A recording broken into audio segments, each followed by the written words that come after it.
maaf lahir dan batin.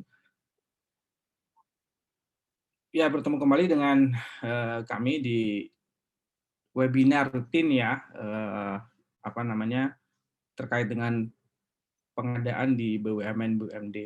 Pada kesempatan ini kita akan membahas tentang manajemen risiko atau pengelolaan risiko di pengadaan BUMN BUMD. Baik, mungkin pertama-tama saya kenalkan, saya Nandang Tisna, saya Direktur IDEA Prolog dan IDEA Training Center ya. Apa namanya, dan pendidikan terakhir saya sedang menempuh S3 di bidang hukum dan manajemen di Universitas Borobudur Jakarta dan di IU Malaysia. Kemudian pengalaman saya masih seluruhnya terkait dengan pengadaan ya, ada advisor, arbiter, mediator, pemberi keterangan ahli, dan pekerjaan rutin saya adalah sebagai konsultan di IDEA Prolog dan pengembang e-procs untuk atau e-procurement untuk pengadaan di BUMN BUMD. Baik, Bapak Ibu sekalian, berbicara mengenai manajemen risiko, tentu saja kita harus mulai dengan konsep besarnya. Ya, artinya bahwa manajemen risiko atau bagaimana mengelola risiko pengadaan, secara fundamental memang kita harus membenahi 3 aspek penting di dalam mengatur, mengelola pengadaan barang dan jasa. 3 aspek itu, yang pertama terkait dengan people, yang kedua proses, yang ketiga teknologi. Artinya, seluruh proses mitigasi itu tidak akan lepas dari 3 elemen ini sebetulnya. Dan 3 elemen ini adalah 3 elemen pokok yang tidak akan terpisahkan dari proses pengadaan barang dan jasa. Karena itu, maka kemudian pembenahan 3 elemen ini merupakan aspek fundamental di dalam rangka mengelola pengadaan barang dan jasa. Yang pertama adalah aspek people atau orang gitu ya. Yang pertama harus ada pergeseran mindset dari yang pengadaan bersifat clerical menuju kepada pengadaan yang strategik gitu ya. Nah, pengadaan strategik itu tidak harus pengadaannya yang strategi dalam pengertian pemerintah ya, strategis dan kompleks yang nilainya besar gitu ya. Tidak mesti seperti itu, tetapi mengelola pengadaan ya sebagaimana mestinya dalam pengertian mendevelop, men-create, men-generate metode yang paling cocok gitu ya di pengadaan BUMN BUMD.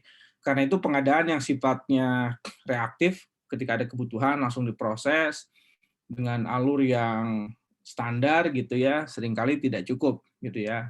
Karena kita perlu sebetulnya memahami kebutuhan dalam kerangka besarnya. Jadi sebelum kita mengolah pengadaan, karena pengadaan itu rutin ya dilakukan, kita harus mengerti dulu profil pengadaan di instansi atau di perusahaan ya. Baru setelah itu kita bisa mengenerate strategi apa yang perlu dilakukan ya. Selanjutnya adalah procurement based competencies, artinya pelaksana pengadaan itu harus yang kompeten ya. Nah, ini seringkali terjadi di BUMN, di BUMD, pengadaan tidak jalan-jalan karena umpamanya yang basic saja KAK-nya nggak selesai-selesai, atau umpamanya speknya juga tidak memadai gitu ya, sehingga kemudian sangat menghambat di dalam proses pengadaan. Dan kalau dipaksakan karena desakan dari pimpinan harus segera selesai umpamanya, maka kemudian berjalan dengan apa adanya, nah itu sudah jelas bermain dengan risiko gitu ya. Selanjutnya adalah profesionalisme. Profesionalisme fungsional ya, spesifik memang sebagai pengelola pengadaan. Artinya tidak nyambi-nyambi gitu ya, atau dikelola ala kadarnya gitu ya. Apalagi pengadaannya rutin, besar, dan menurut beberapa kajian atau beberapa riset, pengadaan di BUMN BUMD itu atau pengadaan di badan usaha itu proporsinya sangat besar ya. Kalau di pemerintah mungkin sekitar 30-40%, tapi kalau di BUMN BUMD ya belanja terbesar itu ya sebetulnya belanja pengadaan barang dan jasa gitu ya. Sehingga kemudian kinerja pengadaan itu akan sangat berimplikasi kepada kinerja perusahaan. Selanjutnya adalah proses gitu ya. Jadi ini yang seringkali terjadi kalau di BUMD, sering peraturan pengadaan itu copy paste Perpres gitu ya. Ya sebenarnya tidak ada masalah dalam beberapa sisi, tetapi dalam sisi yang lain juga bisa bermasalah dalam pengertian bahwa karakteristik pengadaan, organisasi, dan tata cara itu sebenarnya memang semestinya dibangun sesuai dengan karakteristik ya organisasi gitu. Jadi kita tidak bisa mengadopsi aturan di luar begitu saja gitu ya. Seringkali ada keraguan ya, ada kebimbangan di pengadaan BUMD, terutama kalau pengadaan ini ikut Perpres atau tidak. Kalau tidak ikut Perpres, ngaturnya bisa berbeda atau tidak gitu ya dengan Perpres. Seringkali dilema itu ada. Padahal sebenarnya peraturannya jelas bahwa BUMN, BUMD itu punya kewenangan luas untuk mengatur sendiri, terserah, bebas gitu ya, sepanjang tidak melanggar prinsip etika dan integritas di dalam prosesnya gitu ya. Tetapi metodologinya sebenarnya sih ya bebas saja sepanjang memang metodenya cocok dengan karakteristik bisnis proses yang ada di BUMN, BUMD. Ini salah satu contoh pemahaman yang mungkin tidak tepat di BUMN, BUMD itu terkait dengan kebingungan menentukan antara kerangka pengadaan dengan metode pengadaan. Jadi kita mengenal di pengadaan itu ada istilah perencanaan, pemilihan, dan kontrak gitu ya. Nah, itu sebetulnya kerangka pengadaan. Tapi kalau umpamanya perencanaan harus nyusun ke AK, harus menetapkan spek gitu, itu sebetulnya metode gitu ya. Sama, namanya pemilihan itu kerangka. Tapi mau tender, mau negosiasi, mau RFI, mau penunjukan langsung, mau pengadaan langsung, itu metode. Sama kontrak juga ya. Jadi kontrak itu sebetulnya kerangka aja, kerangka pengadaan. Kontraknya sendiri bisa beli putus, cash and carry, bisa pembelian dengan jeda waktu, tapi juga bisa kontrak dalam pengertian pengendalian kontrak seperti pengadaan konstruksi gitu ya. Jadi sebetulnya antara kerangka pengadaan dengan metode ini seringkali confuse di BUMN, di BUMD. Jadi kalau perencanaan kesannya harus pakai kata gitu ya, harus pakai spek dengan format tertentu dan seterusnya. Padahal sebetulnya secara konseptual sebenarnya tidak demikian. Jadi perencanaan itu ya metodologinya banyak. KK hanya salah satu metode saja. Spesifikasi yang rinci juga hanya salah satu metode saja. Tapi bisa juga sebetulnya merek barang, tipe barang, dan seterusnya. Tentu saja dengan dengan kriteria-kriteria tertentu gitu ya. Termasuk format KAK dan lain-lain juga sebenarnya banyak contoh, tidak hanya yang standar di pemerintah saja yang bisa dipakai gitu ya. Nah, ini seringkali agak confused di di BUMD, terutama kalau di BUMN memang gini berbeda. BUMN itu hampir saya belum menemukan yang mirip Perpres ya. BUMN punya rezim sendiri karena mungkin mereka sudah membangun regulasi pengadaan jauh sebelum Perpres terbit gitu ya. Sedangkan BUMD biasanya karena awalnya ngikut Perpres, jadi ketika ngatur sendiri juga masih copy paste Perpres gitu ya. Dalam banyak sisi tidak ada masalah sepanjang itu sesuai, tetapi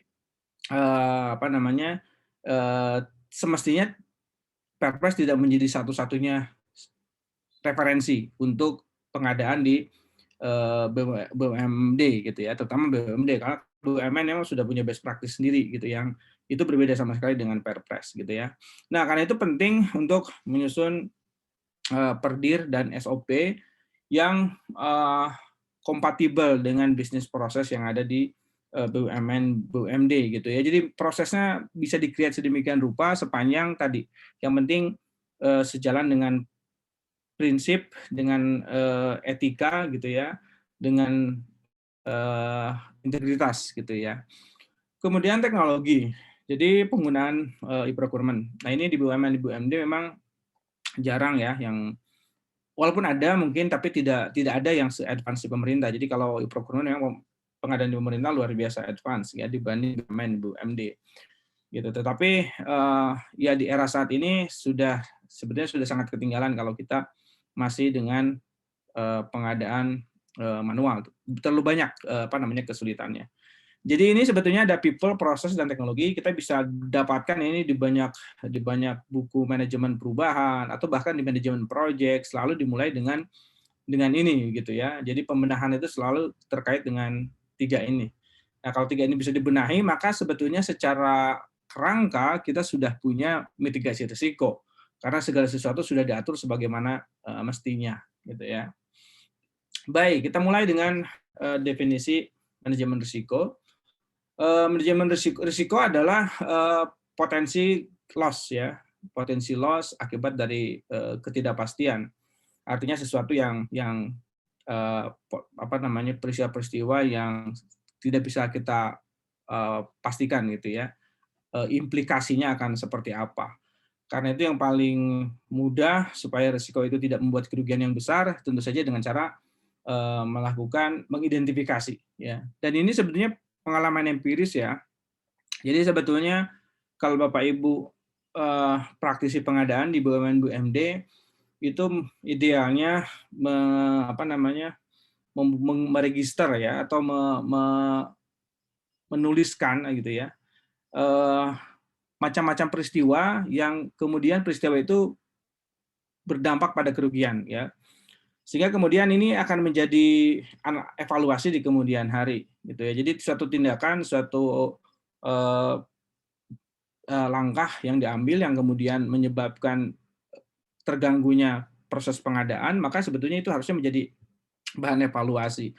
Nah, evaluasi ini bisa terkait dengan peraturan yang diubah, bisa juga terkait dengan orangnya yang dibina gitu ya, atau bisa juga strateginya yang harus disesuaikan.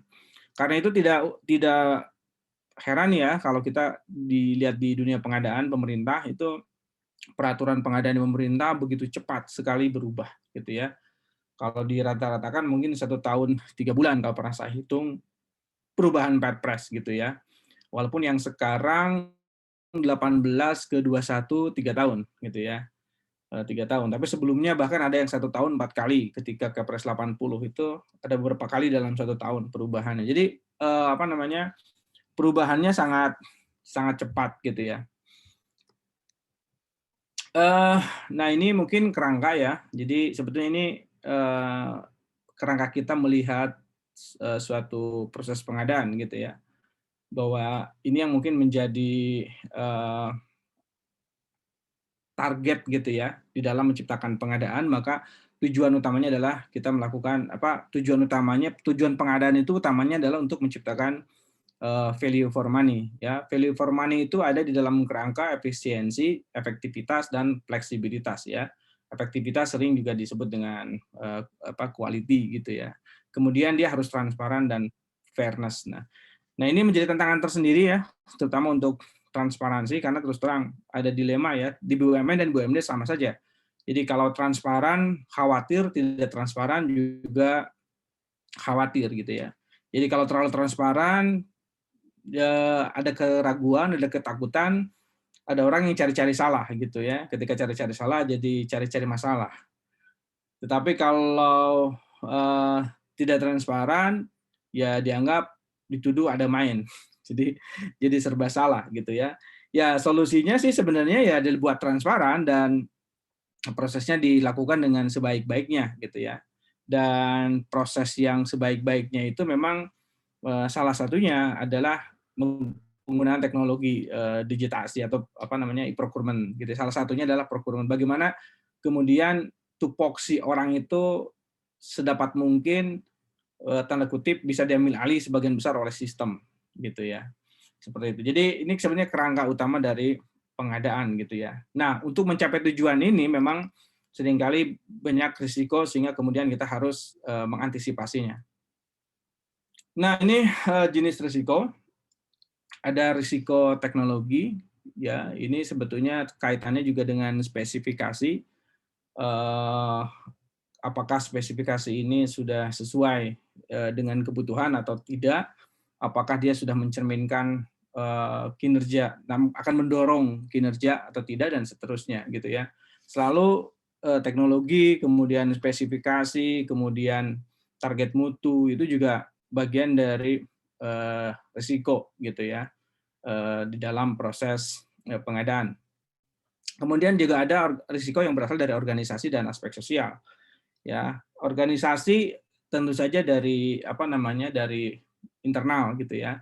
Jadi ada penyalahgunaan kewenangan, ada pelaku pengadaan yang tidak punya kompetensi gitu ya.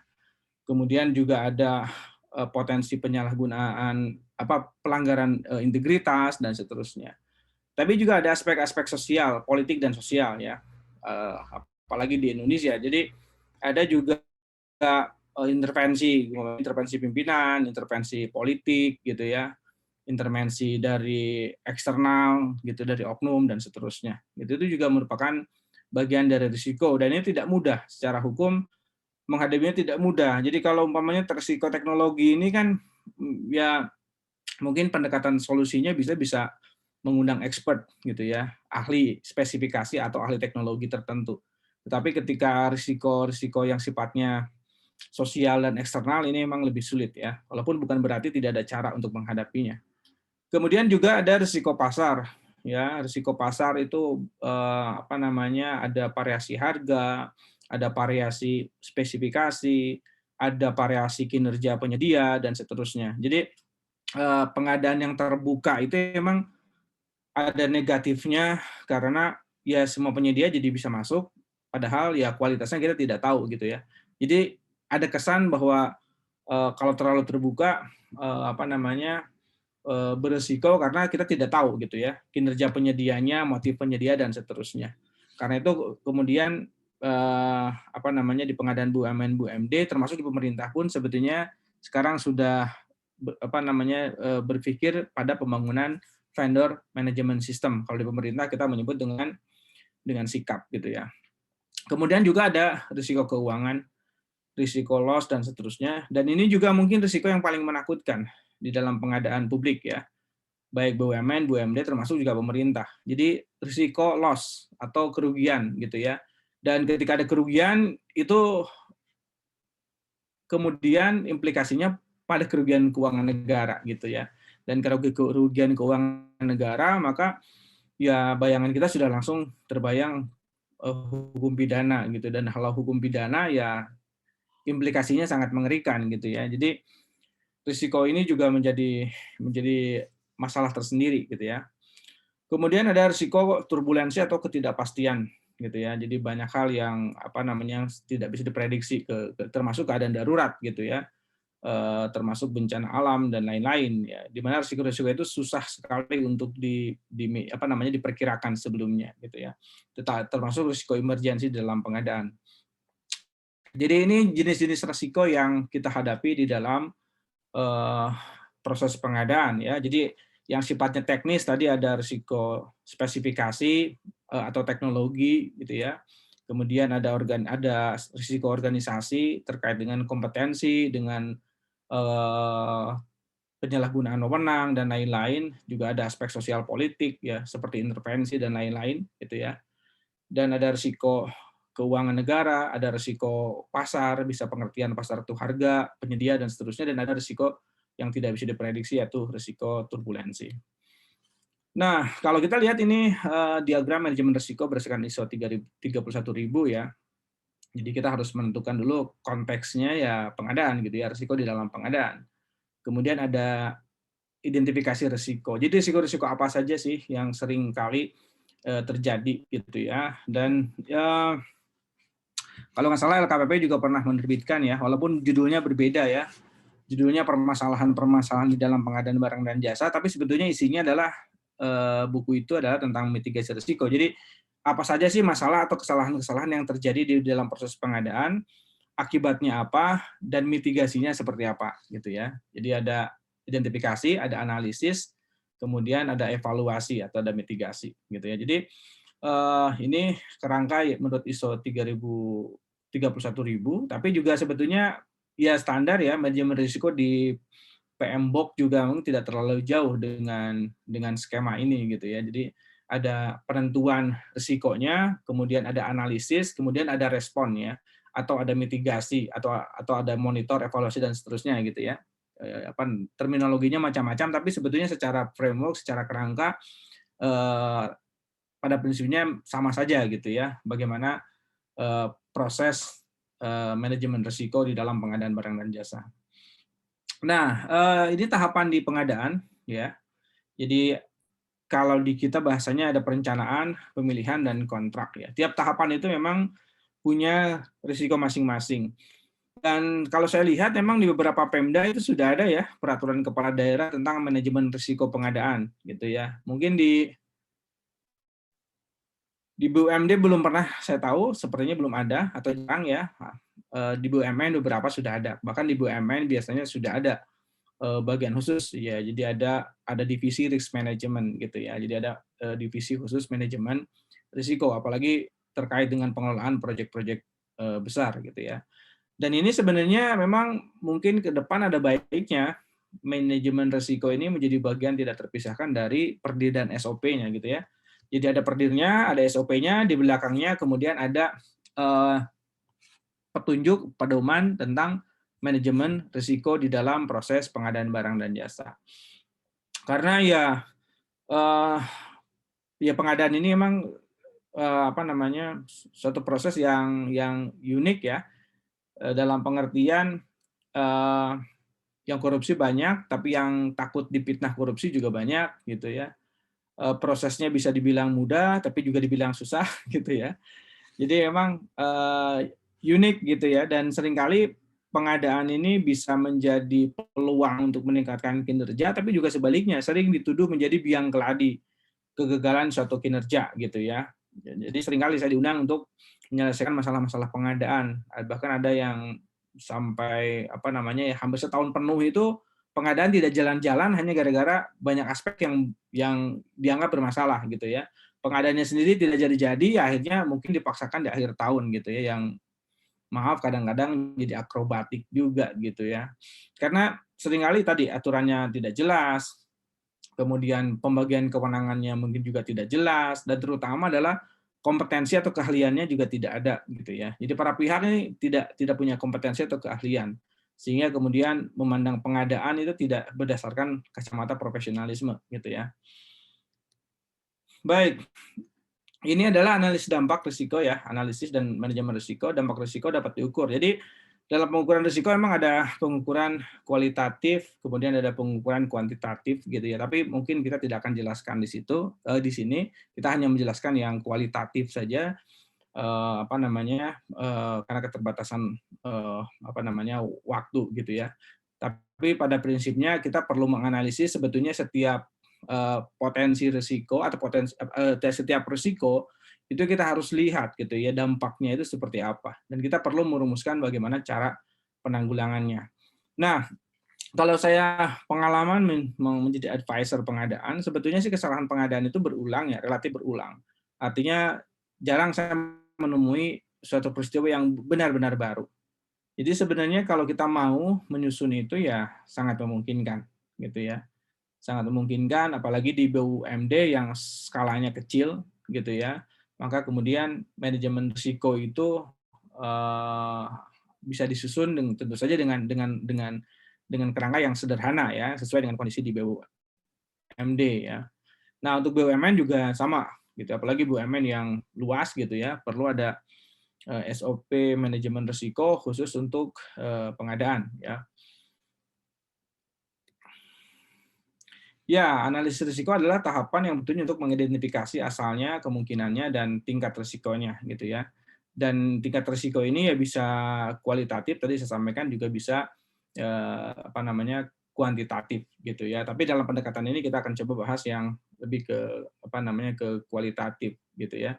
Nah, karena sebetulnya dia berulang dan membuat suatu pola, maka sebetulnya sih bisa diidentifikasi ya apa risiko-risiko di dalam apa namanya proses pengadaan. Apalagi pengadaan di BUMD yang nilainya kecil-kecil gitu ya, sifatnya rutin gitu ya. Sebenarnya bisa dilakukan untuk menghindari potensi permasalahan baik audit, masalah hukum, atau masalah kinerja gitu ya. Ya, tujuannya tentu saja mengurangi dampak risiko gitu ya, atau bahkan bisa menghindari atau bisa menghilangkan kalau bisa gitu ya. Jadi memang manajemen risiko ini sebetulnya mencoba mengurangi dampak risiko yang negatif. Sehingga kemudian tujuan utama dari pengadaan yaitu mendapatkan barang jasa secara efektif dan efisien itu tercapai. Karena risiko sebetulnya noise di dalam proses pengadaan. Oleh karena itu memang dia perlu diantisipasi. Dan antisipasi ini memang perlu sebaiknya dibuatkan standar. Apalagi kalau umpamanya pelaku pengadaannya berubah-berubah, berganti-ganti gitu orangnya, maka kemudian kita perlu standar atau perlu SOP manajemen risiko pengadaan. Ya, ini responnya ya. Bisa yang pertama ya risikonya terlalu besar dan tidak bisa kita handle, tidak bisa kita antisipasi, ya akhirnya kemudian karena risikonya lebih besar daripada manfaatnya, maka pekerjaan itu kita tinggalkan gitu ya. Jadi saya beberapa kali mendampingi pengadaan, tetapi karena risikonya terlalu besar, akhirnya pengadaannya dibatalkan gitu ya. Bisa jadi betul-betul dibatalkan, bisa jadi juga ditunda dalam waktu yang tidak ditetapkan kapan akan diproses sampai masalahnya selesai, sampai risikonya bisa dikendalikan gitu ya, bisa di manage. Kemudian juga bisa dikurangi gitu ya. Jadi bisa juga mengurangi risiko pengadaan gitu dengan cara tentu saja melakukan pengelolaan, melakukan mitigasi yang tepat. Tapi juga bisa ditransfer ke yang lain gitu ya. Jadi sebetulnya ketika kita mencari penyedia, sebetulnya termasuk juga itu sharing risiko. Termasuk juga umpamanya di pengadaan pemerintah gitu ya, ada konsultasi ke LKPP atau minta rekomendasi dari BPKP atau LKPP gitu ya. Itu juga sebetulnya salah satunya adalah tanda kutip transfer risiko pengambilan keputusan gitu ya, atau rekomendasi. Jadi pengambilan keputusan itu nanti didasarkan kepada rekomendasi gitu ya, tanda kutip. Atau ada juga sebenarnya risiko yang sangat kecil sehingga kemudian tidak terlalu berdampak besar, ya sudah kita terima saja gitu ya. Jadi ada 4 respon di dalam manajemen risiko. Nah, ini analisis risiko ya, ada dampak dan probabilitasnya. Jadi kalau probabilitasnya kecil dan dampaknya kecil, risiko itu kita sebut risiko yang minor. Kemudian kalau satu kecil dan yang lainnya besar, itu major. Dan kalau dua-duanya besar adalah kritikal gitu ya. Dan ini sebetulnya sudah masuk ke ranah kuantitatif nanti ya. Nanti didasarkan kepada probabilitas dan besarannya dampak kerugian. Bahkan dampak kerugian itu juga bisa diukur dengan dampak kerugian dari dikonversi ke nilai uang gitu ya. Ya, ini manfaatnya manfaat dari manajemen risiko. Yang pertama adalah konfidensi ya. Jadi kita akan mendapatkan barang dan jasa secara efektif dan efisien ya, baik waktunya tepat, kemudian spesifikasinya tepat, lingkupnya juga sesuai gitu ya. Selanjutnya juga ada pengendalian atas ketidakpastian yang terjadi gitu ya. Sehingga kemudian risiko-risikonya bisa diprediksi, kemudian juga risiko-risikonya bisa dikurangi gitu ya. Jadi ada pengendalian ketidakpastian dan ada pengurangan dampak risiko. Kemudian meningkatkan pengambilan keputusan yang realistis gitu ya. Jadi sebetulnya sih pengadaan itu kalau pengalaman saya ya, yang multi sektor gitu ya. Jadi pengadaan di pemerintah, di BUMN, di BUMD atau bahkan di swasta, sebetulnya sih logik gitu ya. Lebih utama karena logik gitu ya. Jadi sebetulnya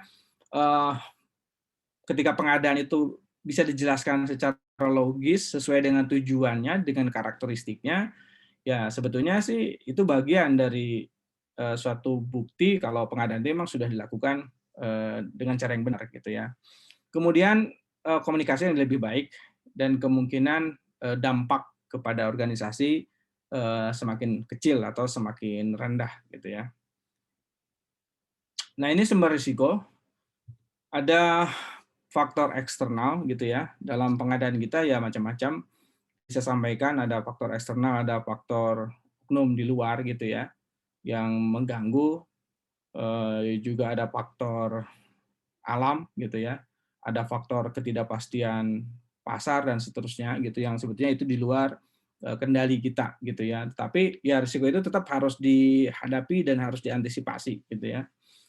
Kemudian juga ada kompleksitas pekerjaan proyek, dan tapi mungkin sebetulnya ini lebih banyak di BUMN atau di apa namanya di pemerintah gitu ya. Tapi kalau di BUMD mungkin tidak terlalu gitu ya. Walaupun ada juga BUMD yang pengadaannya di atas 100 miliar gitu ya, yang terkait dengan pekerjaan-pekerjaan besar, walaupun tidak terlalu banyak kalau di BUMD, dan itu pun biasanya BUMD besar. Nah, kompleksitas ini seringkali sebetulnya untuk pekerjaan-pekerjaan yang juga internal organisasi tidak punya kompetensi. Ya, jadi kompetensinya tidak ada, proyeknya besar, rumit dan seterusnya gitu ya. Nah, ini seringkali berisiko gitu ya. Kemudian juga dari sisi perencanaan proyek yang tidak matang gitu ya. Jadi yang tidak siap atau yang mendadak atau bahkan ada gitu ya di beberapa pengadaan itu tidak ada perencanaannya sama sekali. Pokoknya ada disposisi bahwa apa namanya panitia minta melakukan tender gitu hanya berdasarkan dokumen anggaran ya. Masih ada yang seperti itu gitu ya. Dan tentu saja yang seperti itu tidak bisa diproses dan tidak bisa dilaksanakan. Kemudian juga ada risiko pada proses pengadaannya, pada proses pemilihannya gitu ya. Kemudian juga ada risiko dari kecurangan atau korupsi. Ini bisa dari internal, bisa dari eksternal, atau bisa gabungan ya. Kolaborasi antara internal dan eksternal untuk melakukan korupsi. Dan juga perilaku yang tidak profesional ya, atau pelaksana pengadaan yang tidak profesional. Dan ini salah satu yang paling banyak ya kalau pengalaman saya, sebagian besar terjadi masalah pengadaan itu karena memang pelaksana pengadaannya tidak paham, tidak mengerti dengan tupoksinya, tidak mengerti prosedurnya, tidak mengerti tata caranya, tidak mengerti strateginya, gitu ya. Nah, dan ini menarik di BUMN, di BUMD ya. Kita harus akui pembinaan organisasi di pengadaan pemerintah sudah lebih baik karena di pemerintah sudah disyaratkan adanya standar kompetensi, bahkan sertifikat dasar juga sekarang sudah tidak cukup ya untuk fungsional begitu. Sedangkan di BUMN dan BUMD ini belum diterapkan, ya belum diterapkan. Jadi rata-rata orang yang mengelola pengadaan itu bukan orang yang profesional atau punya kompetensi gitu ya untuk mengelola pengadaan. Kalau pengadaannya kecil, sederhana, rutin mungkin tidak ada masalah, tetapi akan jadi masalah ketika mengelola pekerjaan yang besar, yang kompleks gitu ya. Tetapi pelaksananya tidak punya kompetensi pengadaan atau bahkan yang diambil dari bagian lain dan masuk ke pengadaan langsung dihadapkan pada posisi harus mengelola pengadaan dengan tingkat kompleksitas yang tinggi gitu. Itu tentu saja sangat berisiko gitu ya. Jadi ini sumber-sumber risiko di dalam proses pengadaan barang dan jasa. Nah, ini utamanya ya, mitigasinya adalah yang pertama proses yang transparan. Jadi di dalam pengadaan seringkali memang masalah terjadi karena distrust ya. Distrust antara penyedia dengan pelaku gitu ya, dengan pelaksana pengadaan. Karena seringkali juga ketika ada kesalahan ya dianggapnya itu adalah bagian dari persekongkolan atau bagian dari korupsi. Kemudian juga distrust ini juga cenderung penyelesaian masalah itu jadinya bebas ke hukum gitu ya. Jadi tidak ada proses administrasi sanggahan dan seterusnya, kadang-kadang dilewati. Karena mereka merasa ya percuma sanggahan pasti dijawabnya salah-salah gitu ya. Akhirnya kemudian eskalasinya juga berkembang gitu ya. Jadi sama, kemudian juga pelaksana pengadaan juga tidak memiliki trust cukup bagus ke penyedia. Karena itu syaratnya dibikin berjenjang, bertumpuk dan luar biasa berat gitu ya. Sehingga kemudian penyedia jadi kesulitan ya untuk ikut karena syaratnya sangat sangat berat gitu ya. Dan kemudian juga berpotensi terjadi ketidakadilan gitu ya di dalam proses itu gitu ya. Itu juga apa namanya bisa menjadi risiko risiko gitu ya. Nah, proses yang transparan termasuk juga trust di situ penting gitu ya. Jadi sama-sama transparan dan sama-sama ada trust, ada kepercayaan di sana. Nah, transparansi ini penting sebetulnya di dalam proses pengadaan karena memang isunya di banyak penelitian juga termasuk di dunia pengadaan publik di internasional, isu transparansi menjadi paling penting gitu ya. Bahkan kalau standar internasional, transparan itu betul-betul transparan. Jadi dari mulai dokumen perencanaannya, dokumen tender, sampai ke berita acara, bahkan sampai dokumen kontrak, itu semua harus transparan. Artinya bisa diakses oleh publik gitu ya. Apa namanya, ketika saya masih di LKPP dulu pernah ada dari Bank Dunia kalau nggak salah ya, atau dari ADB gitu, lupa saya. Tapi intinya meminta pemerintah Indonesia untuk mendukung program Open Government. Open Government itu ya diantaranya adalah men-share atau mempublish dokumen-dokumen pengadaan gitu ya. Jadi tidak terbatas gitu ya. Semua dokumen dipublish sehingga kemudian publik bisa melihat, bisa mengevaluasi. Nah, dalam konteks Indonesia memang ini masih terjadi perdebatan gitu ya.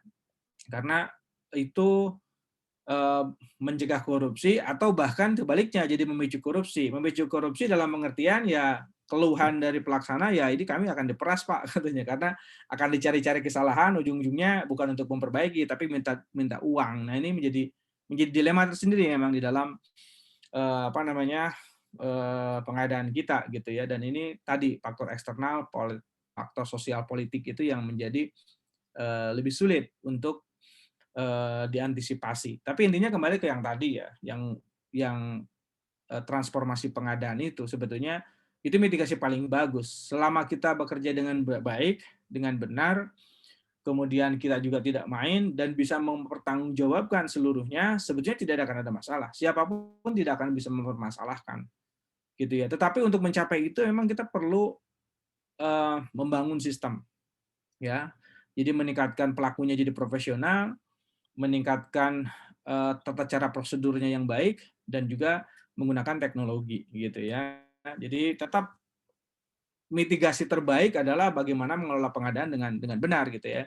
Jadi kalaupun ada orang yang julid juga sebenarnya sih kita masih aman gitu ya, masih relatif punya dasar yang kuat gitu ya. Selanjutnya yang kedua adalah persaingan. Jadi sedapat mungkin memang di dalam proses pengadaan harus membuka persaingan. Kompetisi itu jadi backbone gitu ya, menjadi tulang punggung utama di dalam proses pengadaan. Selanjutnya adalah aturan dan prosedur yang jelas. Nah, ini seringkali jadi masalah ya. Karena aturan itu seringkali di BUMN juga sama, di BUMD juga sama, bahkan di pemerintah pun yang aturannya lebih lengkap ya, lebih detail juga sama terjadi perbedaan pendapat ya. Perbedaan pendapat, perbedaan tafsir itu juga masih sering terjadi. Perbedaan tafsir di antara pelaksana gitu ya. Jadi PPK dengan Pokja itu beda tafsir, kemudian Pokja dengan penyedia juga beda tafsir gitu ya, beda.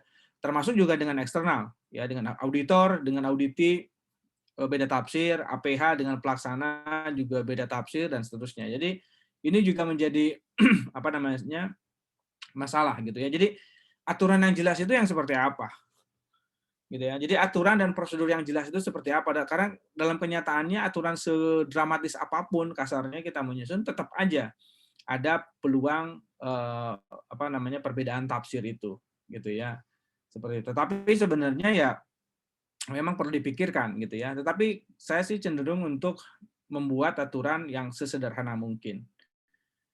Dan sedapat mungkin menghindari terjadinya kesalahan prosedur. Karena seringkali kesalahan prosedur itu dibuat karena aturannya sendiri gitu ya.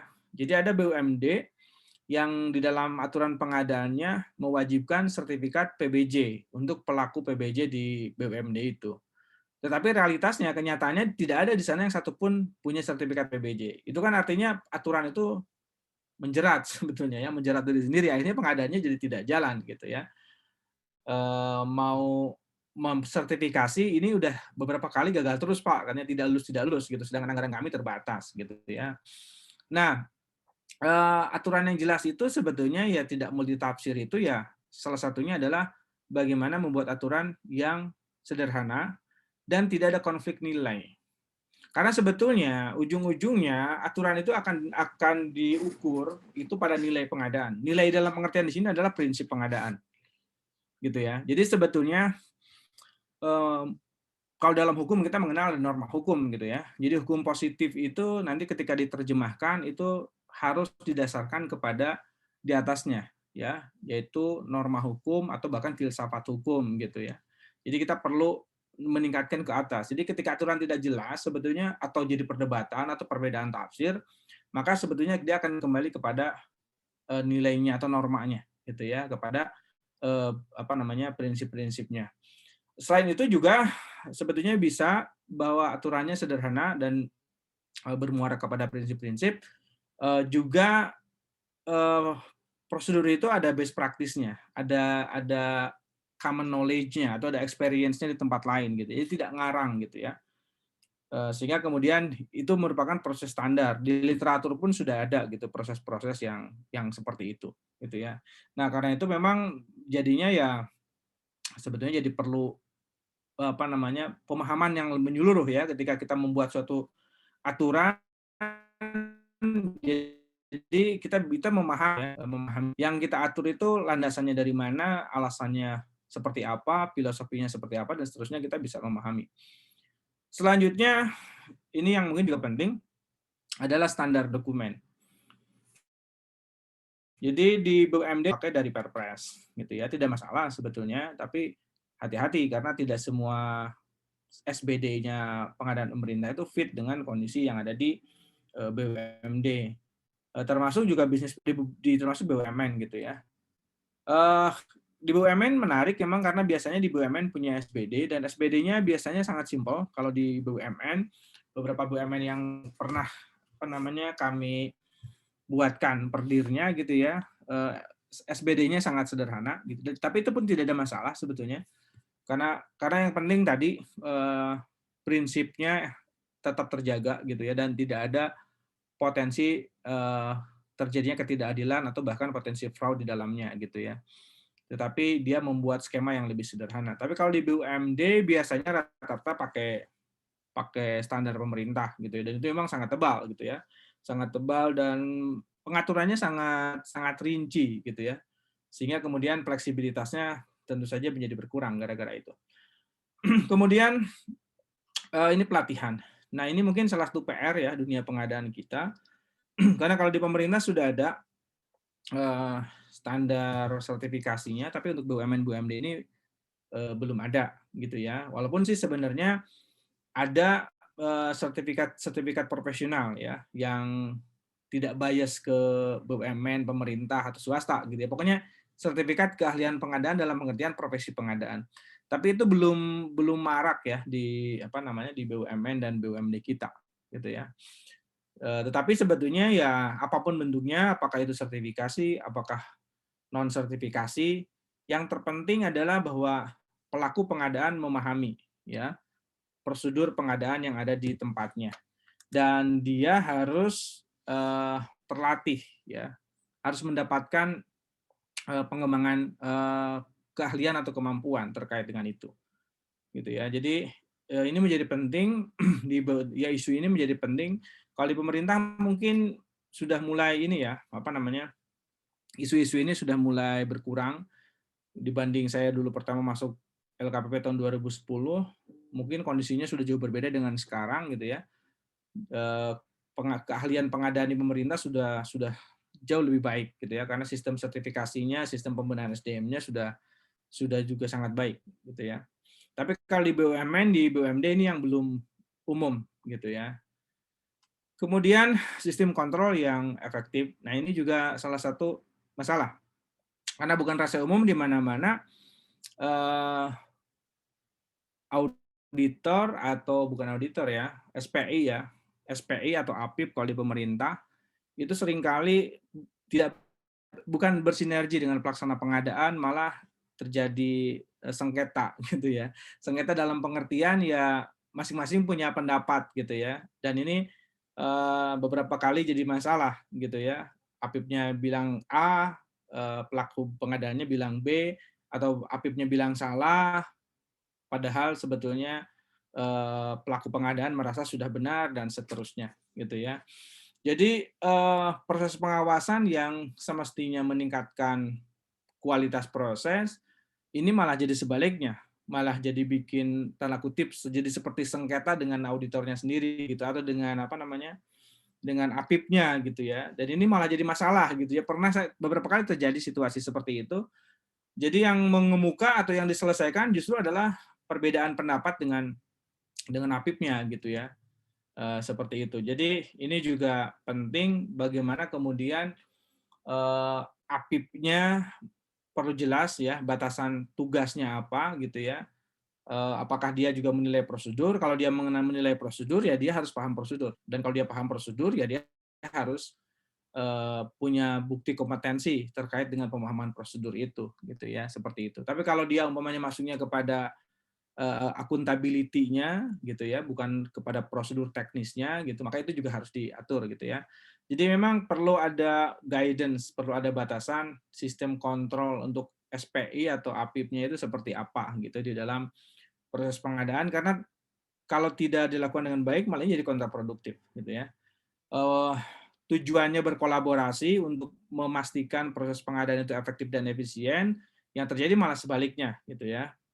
Malah jadi delay waktu, malah jadi gagal, atau bahkan malah jadi dibatalkan prosesnya karena perbedaan pendapat yang kuat di internal terkait dengan mana yang benar, mana yang salah gitu umpamanya. Ya, seringkali ini terjadi gitu ya. Dan terakhir adalah akuntabilitas. Ya, jadi akuntabilitas proses harus diukur dan harus ditegakkan. Ya, termasuk di situ ada sanksi untuk pelanggar yang dianggap melakukan pelanggaran yang berat gitu ya, sehingga layak diberikan sanksi. Baik, itu Bapak Ibu sekalian, kita lanjutkan kepada contohnya ya. Yang pertama,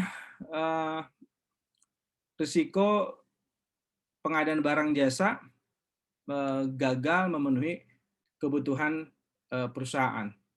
Ya, jadi ada beberapa kali saya diundang gitu ya untuk menjadi narasumber. Itu ada kondisi pengadaan yang memang atasannya atau pimpinan itu marah karena barang yang didapatkan itu tidak sesuai. Ya, tidak sesuai dengan spek kebutuhan. Ya, bahkan hari ini tadi pagi itu kejadian ya, saya diundang oleh salah satu instansi karena proses pengadaannya sudah berjalan tetapi pemenangnya dianggap tidak menawarkan barang jasa yang dibutuhkan.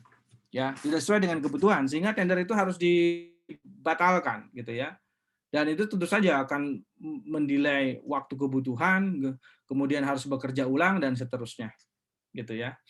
Nah, akibatnya tadi akan mengganggu ya organisasi, kemudian menambah waktu, menambah tenaga dan menambah gitu ya. Nah, apa yang dilakukan? Yang harus dilakukan adalah melakukan analisis portofolio pengadaan organisasi, atau bahasa lainnya kita harus memahami profil pengadaan di organisasi.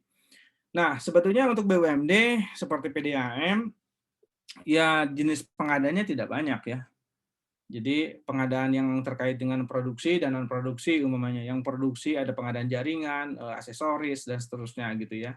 Kemudian masing-masing sebetulnya kita akan menentukan strategi pengadaannya seperti apa gitu ya.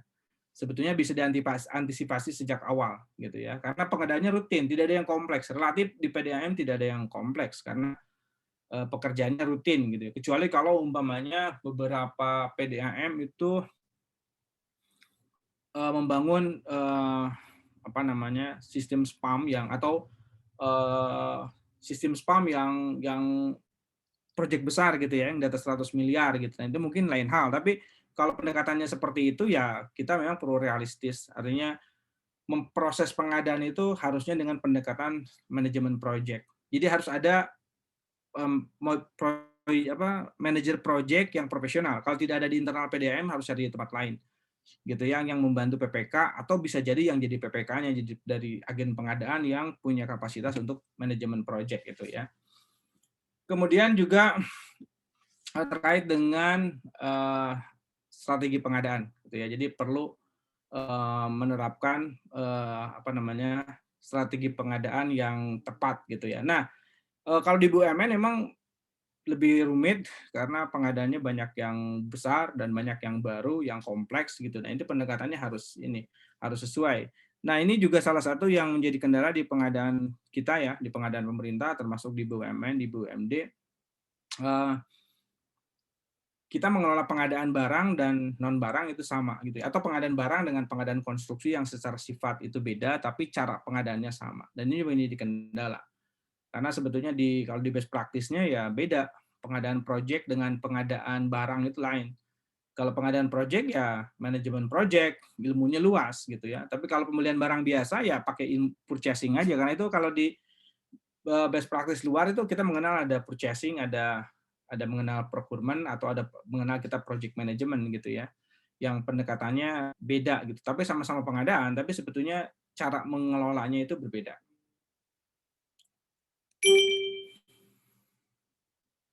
Ya, kemudian ada delay waktu ya, ada apa namanya, dalam proses perencanaan terjadi delay waktu, dan penyebabnya tentu saja penawarannya jadi terlambat gitu ya. Jadi respon si penyedia jadi terlambat dan juga berpotensi em, apa namanya, biayanya juga akan membengkak gitu ya. Nah, ini perlu ada keterlibatan orang pengadaan yang membantu di tahapan perencanaan gitu ya. Walaupun sebenarnya kalau di pemerintah ini tidak terjadi ya, tupoksinya sangat strict gitu ya. Tapi kalau di BUMN, di BUMD sebetulnya organisasi pengadaan itu bisa lebih apa namanya, lebih fleksibel sesuai dengan profilnya. Tetapi yang perlu digarisbawahi adalah menghindari konflik kepentingan gitu ya.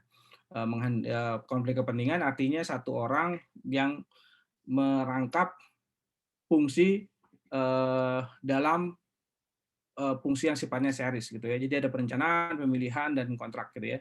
Jadi perencanaan ke pemilihan tidak crossing orangnya, pemilihan ke kontrak juga tidak crossing, atau bahasa lainnya tidak ada peran ganda di situ. Baik, selanjutnya ini yang sering juga terjadi ya. Jadi spesifikasi atau KAK-nya itu tidak jelas gitu ya, atau bahkan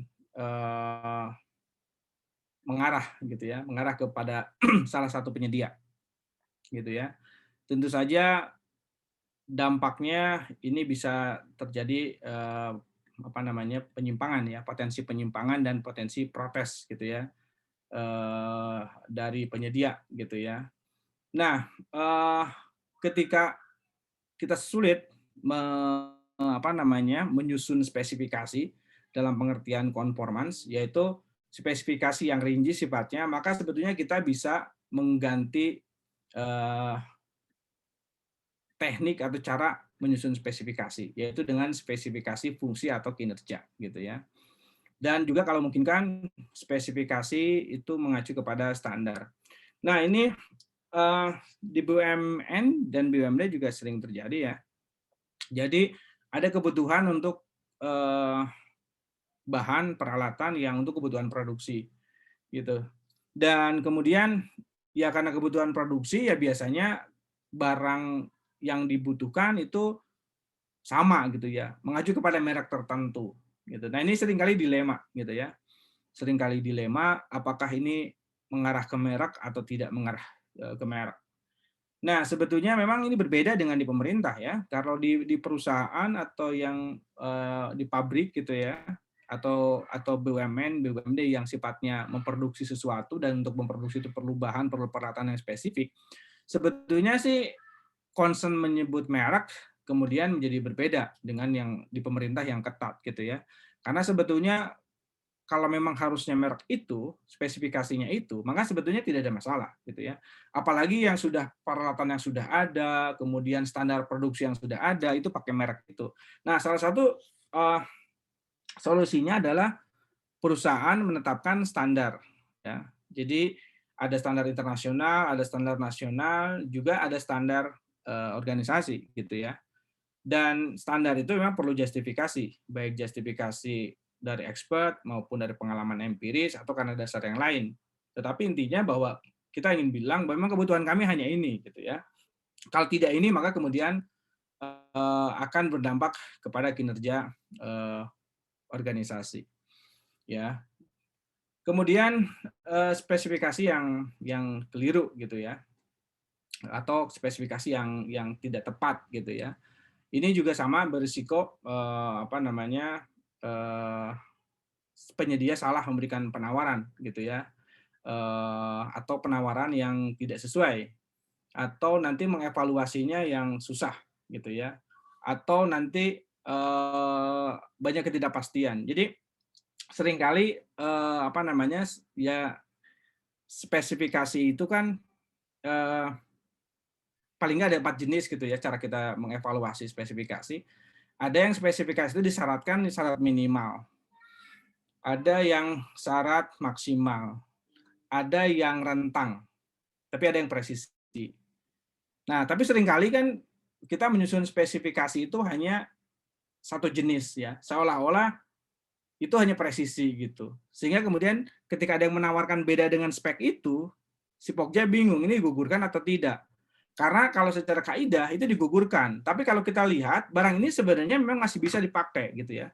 Artinya masih memenuhi kebutuhan, tetapi speknya tidak masuk karena cara menyusun speknya itu dia presisi. Padahal sebetulnya karakter kebutuhannya itu tidak presisi gitu ya. Maka dalam situasi itu akan membingungkan gitu ya. Itu juga yang terjadi eh, dari klien kami di beberapa hari yang lalu gitu ya. Jadi ada kebingungan karena Pokja-nya bingung mengevaluasinya seperti apa gitu ya. Karena mestinya spesifikasi itu tadi clear, apakah dia maksimal kinerjanya atau nilai tertentu itu gitu ya, satuan kinerja tertentu atau satuan eh, identitas tertentu gitu ya, apakah maksimum, apakah minimum, apakah rentang, apakah presisi gitu ya. Tapi seringkali yang disusun adalah presisi gitu ya. Karena spek itu nilainya tinggi itu belum tentu baik, nilainya rendah belum tentu jelek. Ada yang nilai rendah itu baik, ada yang nilai tinggi ada juga gitu ya. Karena kan variasinya sangat sangat besar gitu ya. Selanjutnya ada juga pemecahan paket ya. Jadi pemecahan paket ini juga seringkali di BUMD yang harusnya dilakukan 1 tahun dengan tender tapi dicicil jadi per bulan gitu ya. Dan penyedianya itu saja. Nah ini juga sama akan menimbulkan potensi masalah gitu. Karena kan akan jadi pertanyaan kenapa nilainya besar jadi dicicil gitu ya. Kemudian kenapa dia terus yang menang itu akan jadi pertanyaan. Selanjutnya juga dengan cara itu jadi tidak efisien ya karena harusnya belinya volume 10 atau volume 12 ini jadi volumenya 1 gitu ya dan otomatis secara potensi efisiensi jadi tidak efisien. Ya. Kemudian juga biaya prosesnya juga sangat tinggi gitu ya, biaya prosesnya tinggi. Nah, alasannya ya karena kebutuhannya mendesak, Pak, gitu ya. Tapi sebetulnya ya tidak bisa alasan mendesak karena ya itu setahun penuh gitu ya. Tidak mungkin mendesak setahun penuh. Kalau mendesaknya untuk tahap pertama saja mungkin, sisanya di tender gitu. Tapi kalau semua pakai skema seperti ini ya itu tidak ada alasan. Ini masih banyak terjadi dan ini sangat berisiko gitu ya. Jadi yang seperti ini baiknya tidak dilakukan. Karena itu memang perlu pelaksana pengadaan yang profesional, yang punya kompetensi gitu ya. Karena itu ya solusinya ada ada pelatihan, pemberian pelatihan atau peningkatan kapasitas ya. Selanjutnya juga ada fungsi yang terpisah. Nah, fungsi terpisah itu maksudnya ada perencanaan sendiri dan ada pemilihan sendiri. Karena di beberapa tempat ada yang pemilik anggaran gitu ya langsung mengeksekusi membeli barang. Itu di BUMN dan di BUMD sering terjadi. Kalau di pemerintah saya sekarang sudah tidak terjadi ya. Kalau dulu memang di pemerintah juga ada. Jadi PPK itu langsung beli aja barang. Langsung pengadaan, langsung komitmen gitu ya. Bahkan ada yang bekerja tanpa kontrak dan seterusnya gitu di pemerintah, tapi sekarang saya sudah jarang dengar gitu ya. Tapi kalau di BUMN, di BUMD masih ada gitu ya. Bahkan direksi ada yang nyuruh penyedia bekerja, padahal proses pengadaannya belum dilaksanakan sama sekali gitu ya. dan yang lain tidak tahu. Nah, ini yang seperti ini sangat berisiko gitu. Dan kalau ketahuan itu pasti bermasalah gitu ya. Walaupun sebenarnya motifnya tidak selalu harus korupsi, karena bisa jadi pengen cepat gitu ya. Karena pengen cepat dan merasa punya kenalan baik ya, merasa seperti di swasta, karena bisa jadi pimpinan BUMD terutama ya, itu tidak familiar dengan sistem yang ada di BUMD, jadi dia suruh orang yang sudah dikenal saja, yang penting selesai gitu. Baru setelah itu minta dibayar. Nah, ini berbahaya ya, ini berbahaya. Dan kalau di BUMD sepertinya masih ada ya, walaupun sudah jarang. Kalau di pemerintah mungkin saya sudah tidak pernah dengar lagi yang seperti itu. Jadi hati-hati. Ya, selanjutnya adalah tidak memahami pasar ya. Jadi apa namanya, kita tidak tahu penyedia yang tepatnya itu ada atau tidak, barang yang dimaksud ada atau tidak, dan seterusnya. Jadi seringkali terutama untuk yang kompleks ya, jadi pelaku pengadaan menyusun spek dan lain-lainnya lah gitu ya. Jadi ada pengadaan dengan output tertentu, tapi dia tidak mengecek di pasar itu ada nggak sih sebetulnya penyedia dengan lingkup itu, gitu ya. Apa namanya, sehingga kemudian dia tidak tepat mengidentifikasinya, gitu ya. Atau bisa jadi sebetulnya apa namanya, jenis pengadaannya yang salah, sehingga penyedia yang masuk juga salah, gitu ya. Ini juga beberapa kali apa namanya terjadi apa namanya di pengadaan. Kemudian ada perbedaan apa namanya. Jadi si penyedia ini memahami dengan cara yang berbeda gitu ya, atau si penyedia ini memahami apa namanya, memahami dokumen pengadaan atau persyaratan ini berbeda dengan yang dimaksud juga ada ya. Jadi kemudian ketika mau kontrak, ketika negosiasi kontrak, kemudian baru didiskusikan, baru ada di situ, kemudian dia mengundurkan diri juga ada gitu ya. Jadi apa namanya, ada bermacam-macam penyebabnya. Ya, kemudian ini di proses pemilihan ya. Jadi ada penetapan keadaan darurat yang tidak tepat. Jadi keadaan darurat itu seringkali dianggapnya darurat dalam konteks kebutuhan gitu ya.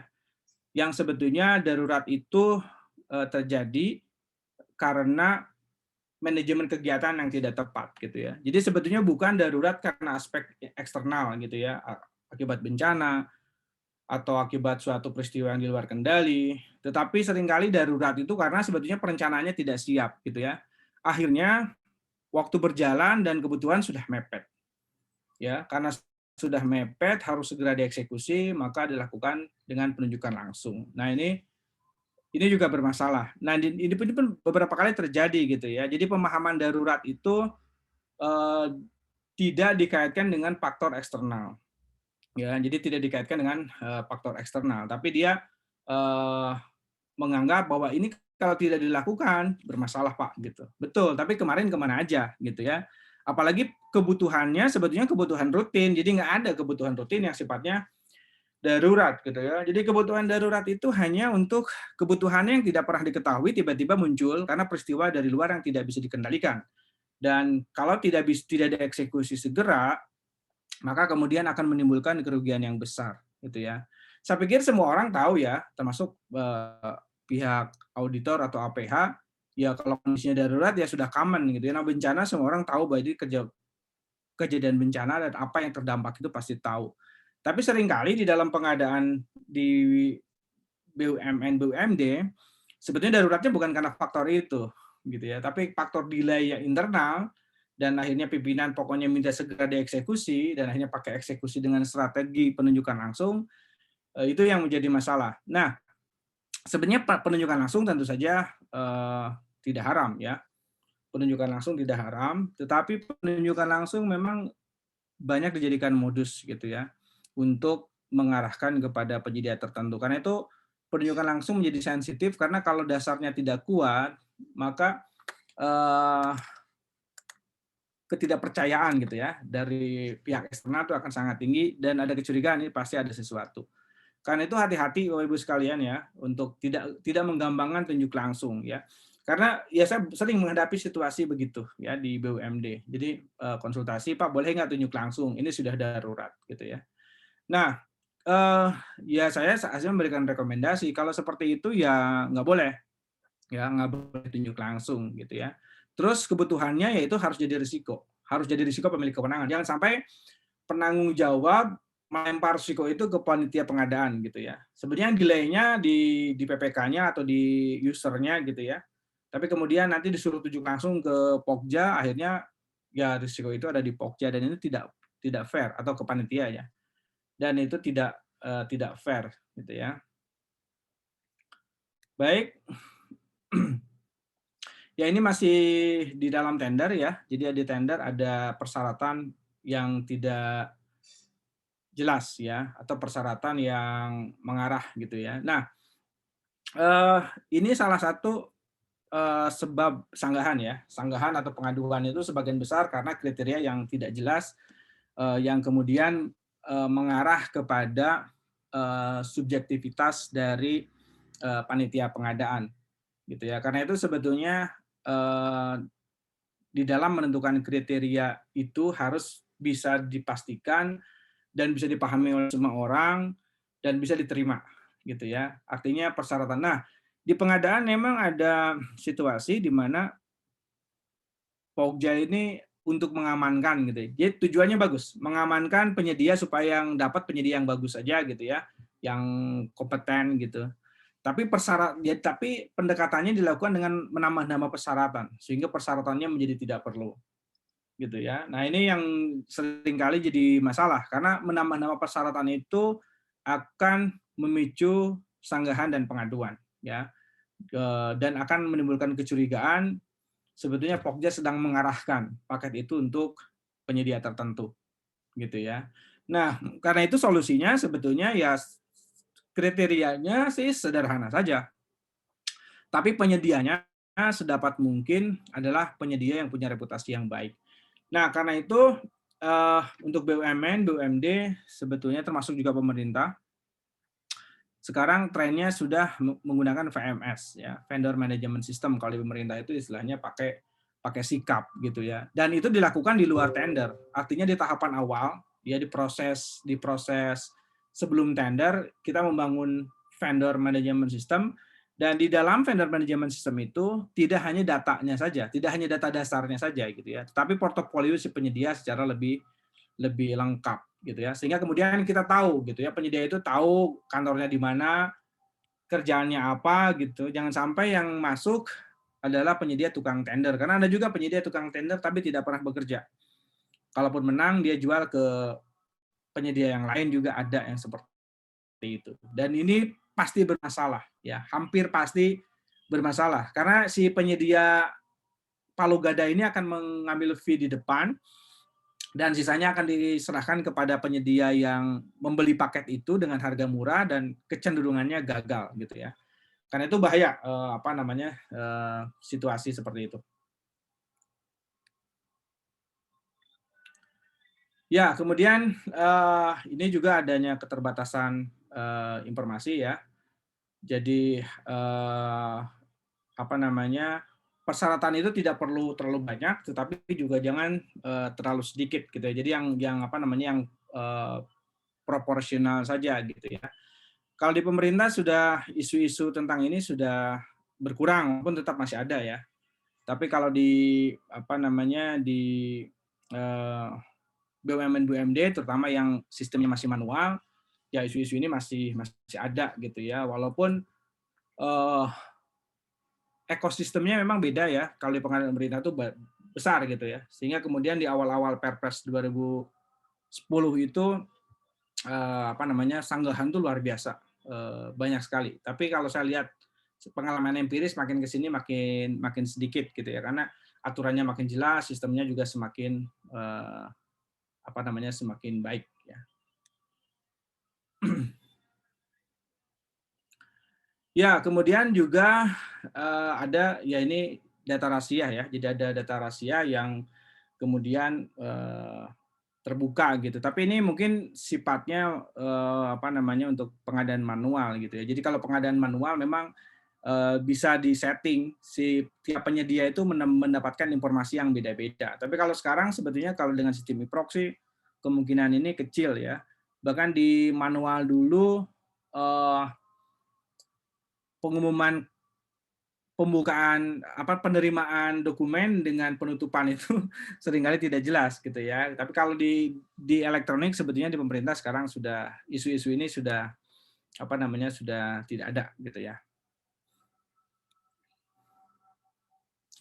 Ya, kemudian di tahapan evaluasi juga ada masalah terkait dengan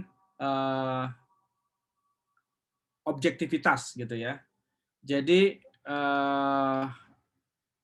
standar atau kriteria evaluasinya itu yang clear, yang jelas. Jadi begini Bapak sekalian, jadi sebetulnya di dalam proses evaluasi pengadaan yang paling bagus itu adalah kita membuat skenario evaluasi di mana siapapun yang akan melakukan proses evaluasi itu hasilnya akan sama gitu ya.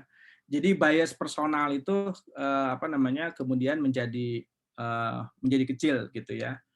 Kemudian juga pengambilan keputusan itu kolektif kolegial gitu ya. Jadi tidak ada sifatnya ketua yang punya kewenangan mutlak gitu ya. Jadi kalau di tender ya masing-masing punya kewenangan yang sama gitu ya. Dulu di pengadaan pemerintah itu seperti akun ya, akun SPSE itu hanya dimiliki oleh ketuanya saja. Sehingga banyak kejadian itu hasil tender ditetapkan oleh satu orang karena akunnya dimiliki oleh ketuanya saja, jadi si anggota tidak tahu tiba-tiba sudah ada pemenangnya gitu ya. Tapi kalau di pemerintah sekarang sudah tidak terjadi seperti itu karena akunnya jadi masing-masing, jadi tidak bisa menetapkan sendiri gitu ya. Jadi ini pun sama, ini pun jadi masalah karena kemudian bisa jadi ya pengambilan keputusan itu berpotensi melanggar integritas atau memang sengaja ada persekongkolan ya antara orang luar dan orang dalam gitu ya, di antara penyedia dengan Pokja atau panitia. Ya, ya ini masih evaluasi ya. Jadi pemilihan ya. Pemilihannya tidak sesuai dengan yang dibutuhkan sehingga kemudian penyedia barang dan jasa yang dihasilkan pun tidak sesuai dengan kebutuhan. Nah, jadi sebetulnya evaluasi itu kan sebetulnya terkait dengan evaluasi teknis dan evaluasi kualifikasi ya. Jadi kalau teknis itu sudah ranahnya ada di PPK yang menyusun dan evaluasi kualifikasi itu ada di Pokja gitu ya. Nah, dua-duanya ini sangat sangat penting gitu ya. Dua-duanya sangat penting bagaimana menentukan kriteria yang benar. Untuk kualifikasi hati-hati karena persyaratan kualifikasi itu dibatasi ya. Dan perintah Perpres sebetulnya kalau di pemerintah itu disederhanakan. Dan secara prinsip pun sebetulnya persyaratan kualifikasi itu harusnya disederhanakan. Hanya mempersyaratkan persyaratan minimal yang memang dengan itu yang bersangkutan bisa terjamin bekerja gitu ya, punya kapasitas untuk bekerja. Tetapi kalau persyaratan teknis sebetulnya ini memang tidak dibatasi. Ya, artinya bergantung saja kepada kebutuhan. Nah, persyaratan teknis ini hati-hati karena kalau melampaui dari kebutuhan itu akan berpotensi terjadi inefisiensi. Jadi kalau kebutuhannya hanya di spek 6 tapi kita menetapkan spek 7 atau spek 8, maka sudah terjadi inefisiensi. Jadi juga di situ harus hati-hati. Kemudian juga ada pengadaan yang tidak ada peminat gitu ya. Ini di BUMD terjadi dan ini sebenarnya agak mengherankan gitu ya. Karena sebetulnya semestinya namanya penyedia pasti menginginkan pekerjaan. Tetapi ada beberapa yang tidak ada peminat gitu ya. Nah, ini memang perlu dievaluasi. Kenapa tidak ada yang minat? Apakah informasinya yang tidak sampai atau persyaratannya terlalu tinggi, terlalu berlebihan, apakah spek dan harganya tidak berimbang, speknya ketinggian sedangkan harganya terlalu rendah umpamanya, gitu ya. Itu harus dievaluasi. Kenapa itu bisa apa namanya terjadi gitu ya. Jadi yang bagus adalah yang presisi. Karena itu sebetulnya di dalam pengadaan manajemen risikonya sudah ada di untuk tahapan teknis ya atau evaluasi teknis atau persyaratan teknis itu sudah ada di tahapan perencanaan. Jadi idealnya PPK atau pengguna atau user itu betul paham dengan ruang lingkup kebutuhannya. Ya, ini kontrak ya. Jadi perizinan kontrak. Nah, kalau di apa namanya? Kalau di pemerintah mungkin nggak ada kendala ya. Jadi kalau di pemerintah kan biasanya yang berkontrak itu PPK dan PPK tidak perlu perizinan dari PA gitu ya. Tapi kalau di BUMD, di BUMN juga biasanya tidak. Biasanya BUMN sudah biasa secara berjenjang kalau BUMN. Jadi nilai sekian yang tanda tangan kontrak siapa gitu. Kalau yang nilai sekian siapa gitu ada pejabat yang berjenjang. Yang sering terjadi itu di BUMD. Jadi ada BUMD yang eh, semua proses itu harus ditandatangani oleh Dirut gitu ya. Jadi dari mulai KAK oleh Dirut, spek HPS oleh Dirut, ketika ada SPK juga oleh Dirut. Gitu. Jadi semua diserahkan kepada Dirut gitu. Sehingga kemudian apa namanya waktunya jadi delay gitu dan otomatis ya ini mengganggu target kapan harus selesai itu akan terganggu. Nah ini juga penting ya di BUMD terutama kalau di pemerintah mungkin di BUMN situasi itu sudah tidak jadi isu tapi kalau di BUMD masih jadi isu di mana semua proses jadi bertumpuk ke direksi. Bahkan beberapa waktu yang lalu saya pernah diskusi juga dengan salah satu dirut BUMD, dia mengeluhkan karena semua pengadaan kok Pak saya yang tanda tangan gitu ya. Apa iya seperti itu gitu ya. Saya bilang ya tidak Pak, semestinya tergantung kepada aturannya. Cuma di aturannya memang mengatur pokoknya semua pengadaan harus tanda tangan di dirut. Dan tanda tangannya itu bolak-balik gitu ya. Dari mulai spek ke AK ke dirut, dikembalikan lagi, nyusun spek HPS ke dirut lagi, dikembalikan lagi gitu ya. Kemudian tender dari dirut, kemudian semua ke dirut gitu ya. Ya kalau aturannya seperti itu ya memang akan jadi lama karena dirut tentu saja tupoksinya besar dan ya dan banyak juga aktivitas di luar gitu ya. Jadi ini juga penting untuk BUMD mengatur mana sebetulnya yang pembagian jadi ada pembagian kewenangan gitu ya. Ada pembagian kewenangan dan untuk nilai-nilai tertentu kalau dirut sudah menyetujui di perencanaan ya sisanya sudah tidak perlu lagi sebetulnya ya. Ada dirut karena kalau perencanaannya sudah jelas kan skenario pengadaannya sudah jelas, anggarannya sudah di ACC, speknya di situ sudah di ACC gitu ya. Sehingga kemudian sebenarnya proses yang lainnya ya tidak perlu lagi gitu ya, seperti itu. Ya, kemudian ini ada dalam kontrak ada dimungkinkan perbedaan tafsir ya, perbedaan tafsir antara penyedia dan apa namanya dan PPK gitu ya atau pelaksana atau pengguna ya tergantung siapa yang menandatangani. Jadi bahkan saya pernah juga ada yang seperti volume gitu ya. Jadi ada volume itu kan satuan volume macam-macam gitu ya. Jadi kata 4, 4 itu apakah 4 buah atau 4 set gitu ya. Karena dia tidak jelas di kontraknya, kemudian itu jadi sengketa. Karena penyedia menyebutnya itu adalah 4 biji, sedangkan PPK itu 4 set gitu ya. Dan perbedaan jumlahnya antara 4 biji dengan 4 set itu signifikan gitu ya. Jadi ada perbedaan. Nah, di pekerjaan konstruksi juga sama ya. Yang sering dikeluhkan itu adalah perubahan lingkup pekerjaan gitu ya. Jadi contoh kontraknya lamsam ya. Kemudian karena lamsam ini tidak ada perubahan harga gitu ya, tidak ada klaim, tapi di lapangan itu minta ada perubahan terus-menerus, tapi sebetulnya klaim perubahan harganya tidak ada gitu ya.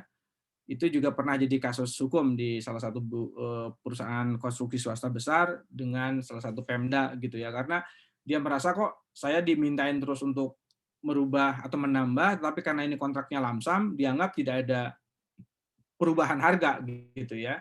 Jadi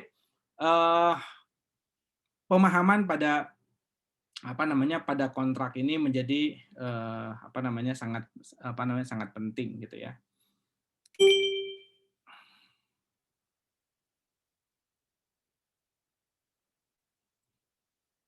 Ya, kemudian juga ada perubahan kontrak dan perubahan nilai mata uang ya. Tapi mungkin kalau di BUMD tidak ada isu ya terkait dengan perubahan nilai tukar. Tapi kalau di BUMN, beberapa BUMN yang pengadaan internasional ini menjadi isu dan masalah gitu ya. Karena di lain sisi tidak boleh berkontrak dengan dengan dolar, harus dengan rupiah. Tapi yang kontraktornya pakai dolar. Tapi kalau di BUMD mungkin yang berpotensi jadi masalah terkait dengan perubahan lingkup pekerjaan gitu ya. Jadi ada penambahan pekerjaan karena itu di beberapa BUMN atau BUMD itu ada pengetatan gitu ya. Jadi ada yang kalau di pemerintah kan ada yang 10%, tapi juga ada yang tidak boleh gitu. Karena kalau dibolehkan itu penambahannya variasi adendum kontraknya jadi banyak gitu ya. Baik, kemudian juga ada kegagalan di dalam memenuhi kontrak. Nah, ini juga salah satu mitigasi risiko mungkin yang penting harus saya sampaikan adalah bahwa sebetulnya salah satu mitigasi risiko itu adalah bagaimana para pihak menunaikan kewajibannya, hak dan kewajibannya gitu ya. Karena kalau pelanggaran kewajiban pada salah satu pihak itu akan memicu pelanggaran di pihak lain. Contohnya di pekerjaan konstruksi telat bayar dari dari PPK, telat bayar ke kontraktor, kemudian kontraktor tidak bisa tidak bisa melaksanakan pekerjaan karena kekurangan cash flow, akhirnya terlambat gitu ya. Nah, itu sebetulnya kalau kita mengacu ke teori itikat baik di dalam kontrak, sebetulnya si PPK tidak boleh mengklaim keterlambatan itu karena dia juga terlambat gitu ya. Ini seringkali juga menjadi keluhan di kalangan kontraktor. Jadi sebetulnya ketika kita membantu kontraktor, pada saat yang sama kita juga sedang membantu diri kita sendiri. Baik Bapak Ibu sekalian, mungkin sampai di sini untuk materinya. Silakan ada yang ditanyakan. Pak Agung. Baik, terima kasih Pak Nandar.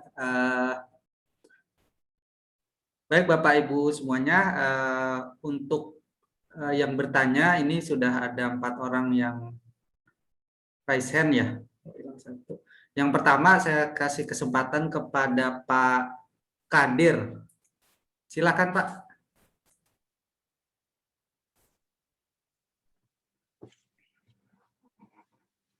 Silakan Pak Kadir, bisa diaktifkan videonya dan suaranya juga sudah aktif. Silakan.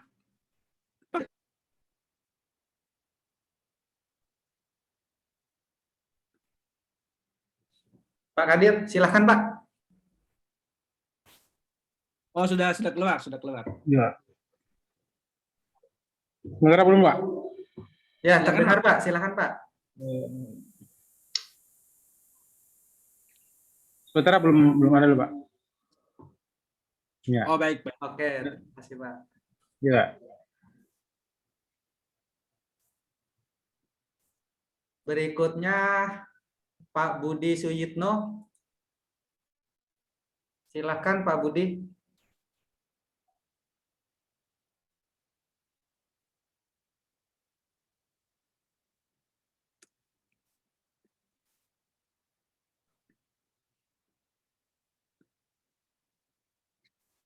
Silakan Pak.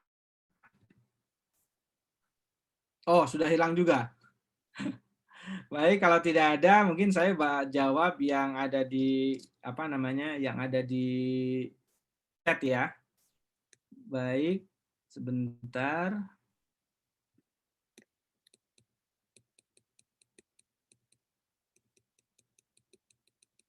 Tadi pada pengadaan barang jasa dalam kondisi pandemi, bagaimana mitigasi risiko, terutama dalam juklak SOP dia. Jadi sebetulnya pandemi ini memang termasuk dari keadaan kahar gitu ya, dan tentu saja ketika keadaan kahar memang ada beberapa pengecualian gitu ya. Itu pertama terkait dengan pelaksanaan kontrak. Yang kedua juga terkait dengan protokol kesehatan. Jadi itu perlu diatur. Jadi proses pengadaan dengan protokol kesehatan perlu diatur dan perlu ada SOP-nya. Kalau di pemerintah sudah ada ya. Saya pikir sudah Bapak Ibu sekalian pemerintah sudah tahu memang sudah ada peraturan terkait dengan protokol kesehatan. Contohnya unleashing lapangan itu bisa pakai video, kemudian menyerah pembuktian kualifikasi itu bisa dengan video juga gitu ya. Kemudian pelaksanaan kontraktor di lapangan itu harus menjadi persyaratan. Jadi protokol kesehatan masuk di dalam persyaratannya gitu ya. Jadi sebaiknya kalau Bapak Ibu yang di BUMN, BUMD yang pengadaan di masa pandemi ini dan ada konsekuensi terkait dengan kewajiban untuk penerapan protokol kesehatan, maka itu harus diikuti. Yang kedua, untuk prosedur-prosedur yang memang tidak bisa dijalankan sesuai dengan seperti di kondisi normal, itu juga harus dikecualikan, gitu ya.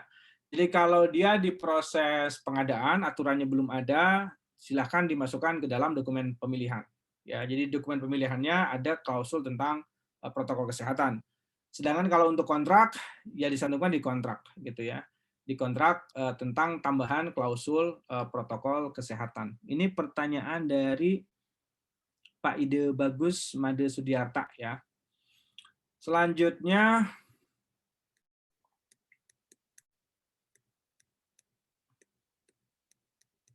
ya, dalam pengadaan akhir tahun anggaran belum mencapai persentase diharapkan sehingga dilanjutkan pada tahun anggaran berikutnya dengan adendum perpanjangan waktu. Bagaimana terkait dengan denda? Ya, hati-hati Bapak Ibu sekalian dengan pekerjaan yang melampaui periode kontrak gitu ya. Jadi kita harus lihat sebetulnya kesalahannya ada di mana. Kalau kesalahannya ada di penyedia, maka itu bukan adendum penambahan waktu, tetapi izin pemberian kesempatan bahasanya. Jadi pemberian kesempatan dan dikenakan denda. Tapi kalau keterlambatan itu disebabkan oleh kesalahan kita sebagai pelaksana dan kemudian juga ada faktor luar eksternal yang keadaan kahar, maka itu tidak ada denda gitu ya. Jadi tidak ada denda. Nah, denda kemudian untuk denda itu apakah bagian dari kontrak atau nilai keseluruhan kontrak? Ya, kalau di Perpres memang diatur dua-duanya ya. Nah, secara kaidah sebetulnya di BUMN juga mungkin semestinya idealnya memang dengan konsep yang sama. Artinya kalau yang terlambatnya hanya bagian pekerjaan, artinya yang dirugikan hanya bagian pekerjaan saja gitu ya. Maka kemudian dendanya pun dari bagian. Tapi kalau kerugiannya itu keseluruhan, artinya apa? Fungsinya keseluruhan tidak bisa digunakan gitu. Artinya memang dendanya dari keseluruhan gitu ya. Demikian dari siapa tadi? Oh, dari masih Pak Ida Bagus ya. Masih Pak Bagus sudah saya jawab. Baik, tidak ada lagi sepertinya yang bertanya. Baik, Bapak Ibu sekalian, sebelum ditutup ada yang ditanyakan, silakan.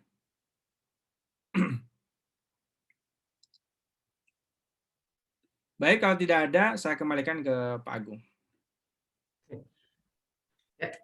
Terima kasih Pak Nandang atas materi yang sudah disampaikan. Mudah-mudahan bermanfaat untuk kita semua dan dapat diterapkan di instansi Bapak dan Ibu masing-masing. Oke, alhamdulillah Bapak dan Ibu sekalian sudah kita saksikan bersama, kita ikuti bersama webinar EDA Training hari ini. Saya ucapkan terima kasih atas partisipasi Bapak dan Ibu sekalian. Mohon maaf kalau ada kekurangan dalam pelaksanaan webinar kami. Sampai bertemu di webinar kami berikutnya. Insya Allah minggu depan ada, nanti akan saya share jadwalnya ke Bapak dan Ibu sekalian. Sekali lagi terima kasih. Selanjutnya saya lupa terkait sertifikat, materi, dan video rekaman. Nanti Bapak dan Ibu sekalian bisa konfirmasi ke nomor saya. Silakan nanti konfirmasi ulang.